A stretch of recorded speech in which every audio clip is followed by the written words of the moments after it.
All right, James, I'm going to mic you up here, buddy. All right.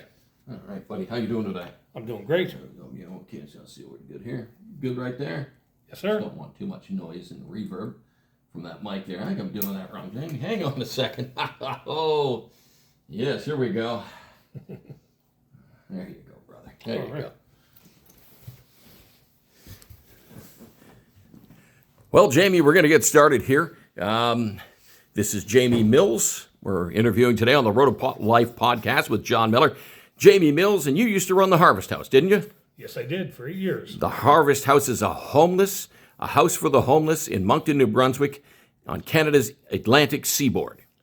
That's correct. It's homeless, addiction recovery, and there's housing. So how long did you run the Harvest House? I was there for 8 years. And the position of? Director of Operations. Excellent. It's a long, long time, eh? It's a good chunk of time, 8 years. So let's go back to where you were born. You were born in Moncton, New Brunswick? Yes, I was. I was Moncton, New Brunswick. I was born right in the heart of Parkton. Okay, your parents were? Charles and Sandra Mills. Okay. And you were born into a middle-class home and grew up. You went to high school in Moncton? Yep, I did. Harrison Trumbull. Harrison Trumbull. And after that, out of high school, what did you do? How did you start off with your careers? After high school, I went off and just worked a few different jobs. Nothing really great. I worked with Midland for quite a few years, and while I was working with Midland, I had fallen out of a truck, and I had broken my a bone in my neck, and I broke my shoulder, so I was off on compensation. That's a rough start. Yeah, it was a rough start, but through that, I went back to school. I went to college, Atlantic Business College, and I got my business, and went on from there. Okay. Where did you go out of business school? Where did you go? When I got out of business school, at that point in my life, I was kind of spiraling out of control. So the business that I went into really had nothing to do with anything legal or legit.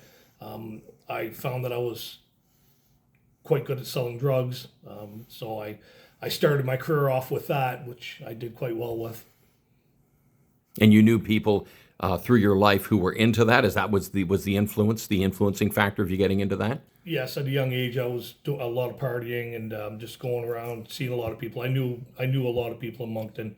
I didn't really enjoy doing the drugs. I didn't like how they made me feel. Always had to be in control. So, but I found that a lot of people did like to do them, so I took advantage of that and of them. And there's a number of residual industries that run into that as well, right? There certainly is.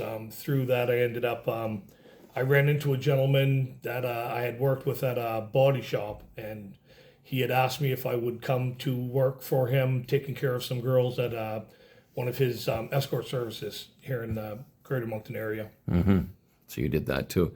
Yeah, so how long were you in that for? I started off just as a driver, making sure the girls were safe. If there was any trouble, I'd go in and get them out. I did that for probably 6 years, somewhere around there. And the gentleman that I was working for, he ended up getting sick and he passed away. Mm-hmm. So I took the business over. It just came naturally. And I opened up a second one too. So I had 2 different services here in the Greater Moncton area. Mm-hmm. Busy business, eh? Extremely busy business, and it was an easy sale. Mm-hmm. All right, okay. And when did you get out of that? What was the culminating factors that caused you to get out of that? Through that part of my business, I ended up, I ran into my wife, who's my wife today. We met and she became pregnant. And so I didn't know her really, but because of my Christian background, I wasn't following Jesus at that time, but I knew who he was. And so I married her. At that point, it probably wasn't a great idea, but I felt that I had to be married before my child was born. So we did that. Rough marriage, very shaky. I was still running my escort services at that time, and so it was very hard on our marriage. My wife, I don't know how she put up with me as long as she did. We ended up having another child. And not too long after that there, she decided that she couldn't stay with me any longer. So she left. And when she did, I ended up getting very sick. I smoke cigarettes, and believe it or not, it's a natural cure for Crohn's and colitis. So when I quit, I started to bleed internally. They couldn't figure out what was wrong with me. And after probably a month and a half of that, my bowel spilt into my bloodstream, and I went septic, and I became very, very sick. So it was at that point where I was in the hospital. I was down to nothing. I was dying, and my mom sent in a pastor who I barely knew to come in and speak with me and pray with me. So he came in, and he ended up he led me to Christ. I didn't think I could ever come back from some of the things that I've done in my life, but he made it very clear to me that Jesus loved me and wanted me to come to him. So I did. I gave my life to him. And during that time, my wife was gone. She was out west, and he left the room. He was with his wife, and about 2 minutes later, he came back in here and he asked me where my wife was, and I said, "She's gone. I don't ever want to see her again." And he looked at me right in my face, and he said, "Well, you married her, dummy." And I said, "What?" And I was shocked. And he said, "You married her, dummy." And he left. And I had nothing but time to think about it. And through that time, I ended up slipping into a coma. So I was in a coma for about 6 days. And during that time, I met the living God. I had conversations with him. It was an amazing thing. And actually, during that time, Pastor Penny, he came back in to visit me while I was in my coma. And he came into the room. And my third day in the coma, I actually sat up and I talked to him for 30 minutes. About Jesus. I told him what I was being told while I was in my coma, that I was going to be okay.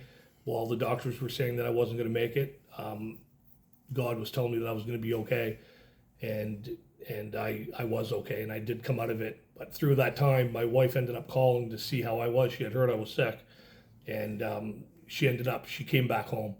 And from that moment forward, I actually fell in love with my wife for the very first time. And we've been 27 years strong. 27 years going strong. Amazing. How many kids do you have now, Jamie? We have three. Three You children. have 3 kids.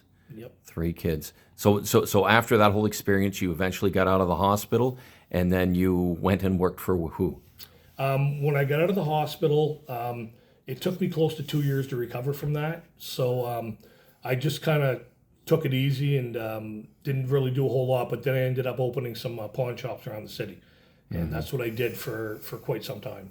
Ran some 10, 12 years. 10, 12 years. And then after the pawn shops? After the pawn shops, one day I was in my shop and I heard the word of God telling me that I was on the fence. I was buying things that I probably shouldn't have been buying. I was getting ID.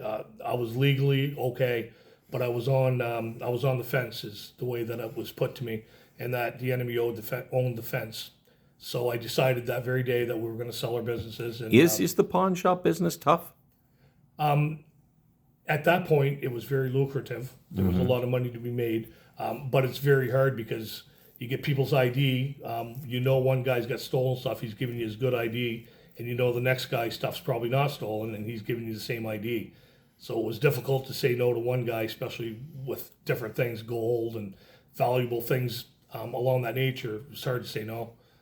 So, and I found that it was very hard on my Christianity, just my integrity. For sure. So after the pawn shop business, you got into... When I finished with the pawn shop, I ended up working for Saputo for a very short time. I just wanted something that I didn't have to use my mind for. It was a good job. It wasn't difficult. While I was there, Kalamaskery was praying, and God had asked him to get a hold of me and have me come to Harvest House. So he did that, and my first question was, "What's the wage?" And when he told me, I laughed, and I said, "No, I haven't made that little bit of money since I was 14." So I said, "I can't do it." And he said, "Okay."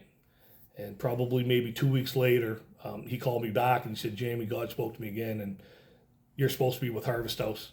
And I said, "Well," he said, "just come to my house." So I went to his house and we talked about it for a bit, and all I was thinking about was money at that time. That was what was always on my mind, making money. And he said, "You're supposed to be here, and I think you know it. Like Joseph did, I'm going to give you your cup of coffee, take it with you, and you think about it. And when you make your decision, bring me back the coffee cup, and you tell me what you decided." So I left his house. He lives right off St. George Street, very close to Harvest House. I got up the street I just turned on to St. George, and I heard God telling me, you're taking this job. So I wasn't 5 minutes away from his place, and I called him up. I said, Cal, we're bringing in a gentleman, Torben Sondergaard, and he's coming in September. This is years ago. And I said, so if you need me before that happens, I won't be able to come.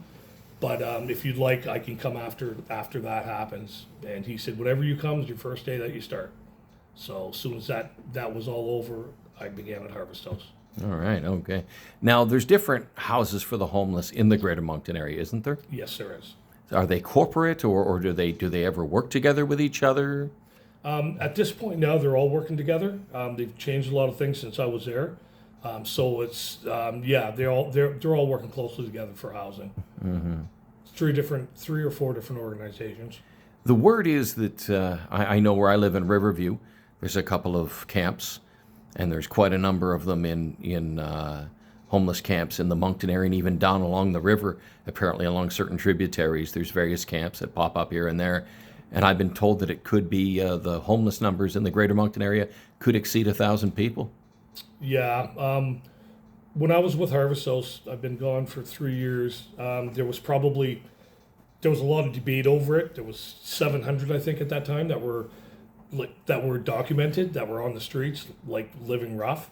At this point here, from what I'm seeing and what I'm hearing, I'm going to say 1,000 to probably 1,200. I think is a pretty decent number to go with. Years ago, they used to talk about homeless people had all kinds of problems like drug addiction, gambling, and various kinds of vices. But I'm told now that there's people on the streets that really don't have any vices. It's a lot of people as a result of the cost of living. Is that true? Yeah, there's a lot of addiction on the streets right now. It's out of control, spiraling. It's getting worse daily, every day. Mental health is huge, and then we have the working poor, which is there's a lot more than what you would ever. Would you say that would be a growing number? Absolutely, as we all know right now, the price of gas and groceries. So a lot of people, they can't afford to eat when they're putting gas in their car and trying to pay rent and heat and lights. And there's probably a lot of people living in their vehicles now too. Absolutely, there certainly is. And that's a growing number too. Yeah. That's sad. That's sad. What do you think is the answer to homelessness? In my opinion, the only answer is Jesus. Amen. That's my first response. He is the only way.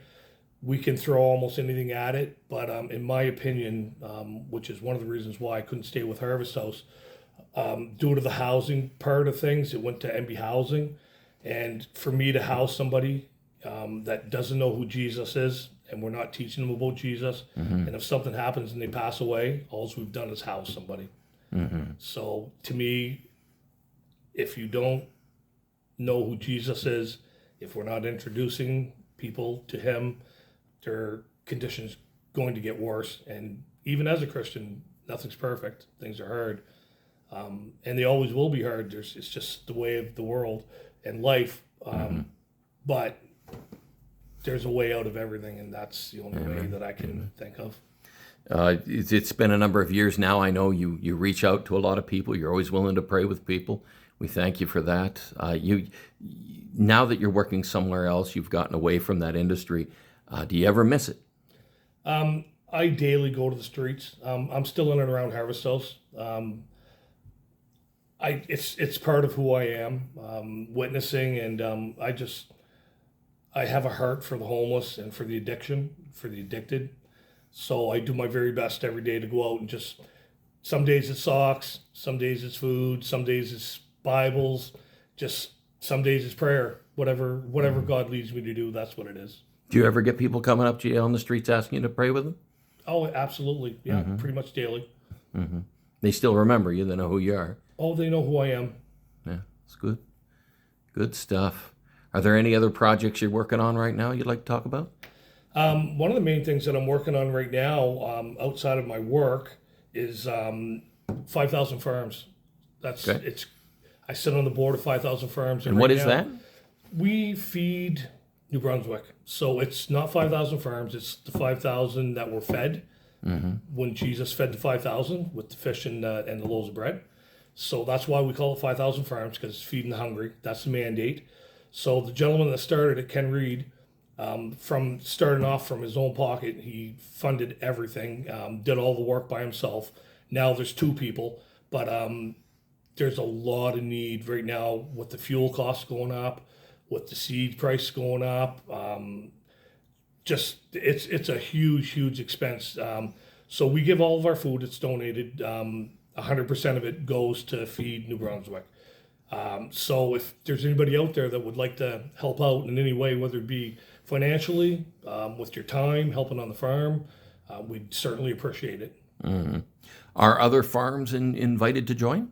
We're alone, but anybody, like any other farms that wanted to kick in, we'd definitely help out. You're willing to form partnerships? Anything that will move God's kingdom, we're definitely interested. So you have a website for 5,000 Farms? Yes, sir. If you go to 5,000 Farms, you'll find our website. 5,000farms.com? Yep. So that website, ladies and gentlemen, is 5,000farms.com in order to contribute in any way that you wish to do. That's excellent. Jamie Mills, what's your vision for the future? What do you think God has next for Jamie Mills? I'm feeling stirred. My spirit's been on fire. I'm not sure what he has next, but I know that it involves him, because if it doesn't, I'm not interested. But I'm just waiting for him to show me what it is that he wants me to do next. I really believe that at this time, his return is coming quicker than what people expect. So we need to be ready. It could come any time, any minute, any second at this point. So I really just want everybody to know that he loves us, and we need to be ready for him. Excellent. Jamie Mills, as always, it's always more than a pleasure to talk with you, brother. Bless you, brother, and thanks so much for your time. Road of Life podcast, ladies and gentlemen, is available on YouTube. You can watch us on YouTube. We also have a Facebook page, Road of Life Podcast. People are more than welcome to subscribe, join, like, however you would like to engage. You're welcome to. Also, ladies and gentlemen, if you would like to appear, ladies and gentlemen, on Road of Life Podcast and give your life story, you're more than welcome to email me at roadoflifepodcast@outlook.com. That's roadoflifepodcast@outlook.com. Thanks so much, Jamie. Always a pleasure. Awesome. Thank you, John. Take care.